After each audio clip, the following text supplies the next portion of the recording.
Barbie is a fun movie that doesn't take itself too seriously, but past the comedy and the references to other films, the movie definitely has a message for those watching.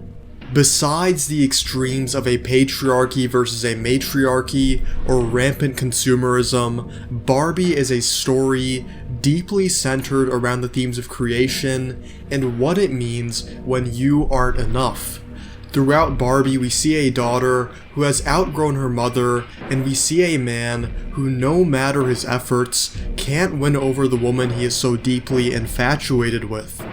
I also noticed a lot of biblical undertones to this movie, and that's an area I really want to dive in deep for this video. So without any further ado, let's get into Barbie, a story on creation.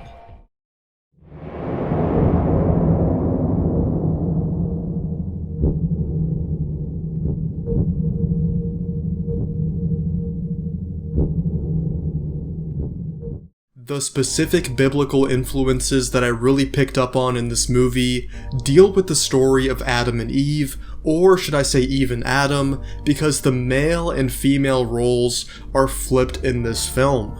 In fact, this appears to be a recurring pattern in the movie where typical gender roles are switched.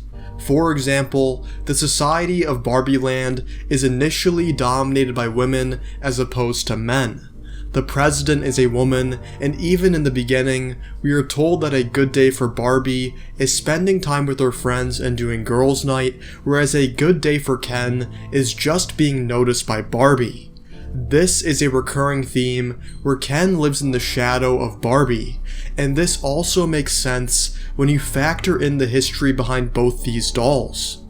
Ken was created as a complement to Barbie. He wasn't made to have his own unique identity like Barbie. Even when you look at their mugshots, Ken says, "and Ken." This inclusion of the word "and" emphasizes that Ken is nothing more than a nice addition. He isn't viewed as essential in the same way Barbie is. I can't help but think about some parallels between Barbie's story and the story of Adam and Eve. With Adam and Eve, we are told that Eve was made from the rib of Adam and she was made to be his companion.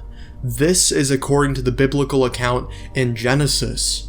In Barbie, Ken is created only after Barbie's long-lasting existence, and he is made to be a companion to her. Some other parallels between both stories is that Barbie Land is essentially a utopia, a place that resembles paradise to the Barbies. It's only when Barbie has a negative influence that she is forced to leave that paradise. With the biblical account of Adam and Eve, we are told that Eve was communicated to by a serpent. She was told through this negative influence that if she eats the forbidden fruit, then she will become immortal. The thoughts that lead to Barbie's exit from her utopia also deal with mortality, as Barbie starts to think extensively about death. Both Barbie and Eve have negative influences in their stories, and both issues that are used to get at Barbie and Eve center around their mortality. These negative influencers only speak to a sole individual, and then as a byproduct, the people they spoke with take others down with them. Many scholars say that the serpent never spoke to Adam, and so the serpent used its charisma on Eve to also get to Adam, consequently removing them both from paradise. Similarly, Ken never faces the intrusive thoughts Barbie has, but because of his attachment to her, he also chooses to leave Barbie Land. The parallels are not tit for tat, I understand that, but I do think there are some similarities between the narratives that were worth mentioning. Going back to the purpose of Barbie and Ken, the reason for Barbie's existence is to empower generations of girls, whereas the reason for Ken's is just to be a side piece to Barbie. It's the direct opposite of the wealthy businessman and the trophy wife dynamic that we have all become accustomed to, and what Ken displays is the emptiness that comes with being nothing more than a showpiece. Even when Mattel captures Barbie, they don't feel the same immediate pressure to capture Ken, and they generally deem him less important. The film shows the struggles that come with creation, like when the one you were created for doesn't want you.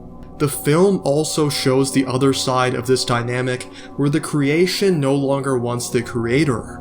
And the best example of this is with the mother and daughter in the film. The daughter, Sasha, is in her angsty middle school phase where she wants nothing to do with her mother, Gloria.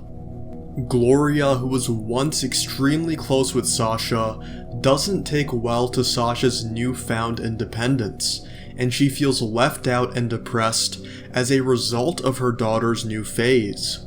This shows how the creation can become distant from the creator, and throughout the film, we can see how Gloria yearns for her daughter's approval. The reason why Gloria even decides to stay and fix Barbie Land is because her daughter tells her to, and this displays how much importance Gloria gives to being validated by Sasha.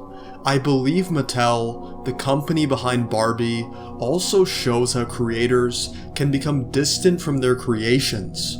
The company originally started from Ruth Handler and her husband, Harold Matson, but over time, Ruth stepped down and this led to Barbie being taken over and run by other people. We see how Barbie, a product typically associated with girls and femininity, is run by a board of men, which is a far cry from the woman who originally started the brand as a way to have fun with her daughter. There also seems to be a motif within the movie of being out of place. Barbie and Ken enter the real world, and Sasha and Gloria take a journey to theirs. Ruth has a special angelic room that is located on a nightmarish-looking floor in the Mattel building. Ken feels out of place in Barbie Land, and Barbie feels out of place in his Kendom. Gloria has a midlife crisis and feels out of place at her work and at her house, as she deals with the problems of aging and attachment. Sasha feels out of place too, in the way any of us felt when we were her age. Michael Cera's character, Alan, feels out of place throughout the bulk of the film. You could also bring in the meta-cinematic elements to this, in that a movie about a children's doll turns out to be surprisingly sophisticated and nuanced, and the audience for this movie about a toy is primarily adults, which plays off that motif of being out of place. The dolls also represent these problems that the human characters face. We see the pregnant doll showing how a woman's own aspirations come to a halt once she has a child, and this fits in extremely well given that the pregnant doll was discontinued. This Barbie also symbolizes how a mother passes on her dreams to her offspring, and this idea is made clear through Ruth's quote, "We mothers stand still so that our daughters can look back and see how far they've come." Sasha's feelings of just wanting to fit in are repeated with Barbie, who also just wants to fit in. Ken wants control on his life, and he wants to be noticed. The same exact issues that Gloria faces. Going back to the biblical aspect, maybe we are out of place too. We are not what was intended, and we are on Earth as a consequence of our ancestors eating the forbidden fruit and being banished from paradise. But it ultimately doesn't matter, and the film makes this very clear. According to the philosophy of Barbie, there is no such thing as being out of place. Humans can exist and thrive in Barbie Land, and Barbies can exist and thrive on Earth. You can have the nicest ghost living on the creepiest floor in a skyscraper, and you can have a Barbie being designated to the basement. because at the end of the day, we are the ones who define where we belong. The movie makes this clear when Barbie is given the choice at the end to become a human or to stay a Barbie, and Ruth makes it clear that she's proud of her no matter what choice she makes.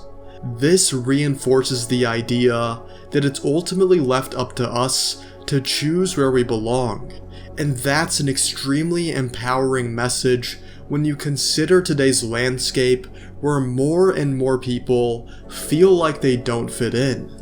The last thing I will touch on is a huge aspect of creation and a massive idea in the movie: motherhood. Barbie is a movie heavily centered around mothers, and the existence of Barbie started with a mother making a doll for her daughter, and as we all know by now, she even named the doll after her.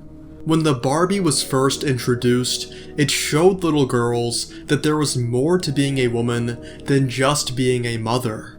And this toy took over the marketplace because it wasn't a baby doll like every other product. The Barbie represents youth and femininity, but it also shows how capable women are and how they can succeed in any endeavor they put their mind to. Women have dreams and they endure and sacrifice to make those dreams happen. But once the time comes, women pass the torch. This is where Ruth Handler's quote comes in. We mothers stand still so that our daughters can look back and see how far they've come. A mother may not be able to go after a career or a activity as hard as she once could, but she has paved the way for somebody else.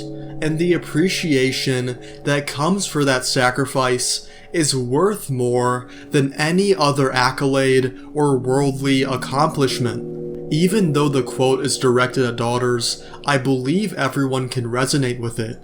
When we think of our mothers, we don't think of their accomplishments or credentials. We think of them first and foremost as our moms, the ones who created us, and that's the most meaningful thing about them. It's really a beautiful quote, and it speaks to everyone, including Gloria, who realizes that one day her daughter will look back at all that she has done and be appreciative and hopefully push that line even further. Motherhood really is the gift that keeps on giving, and Barbie underscores this idea. The movie proves that it doesn't matter if you're a hunk of plastic or a human being made from flesh and blood, because we can all appreciate those who work to put us where we are. So there you have it, my word salad on Barbie. I wish I could have refined this video a bit more, but I don't have time, and I have to publish this while Barbie is still somewhat trendy. And my next Oppenheimer vid ain't gonna make itself, bitch.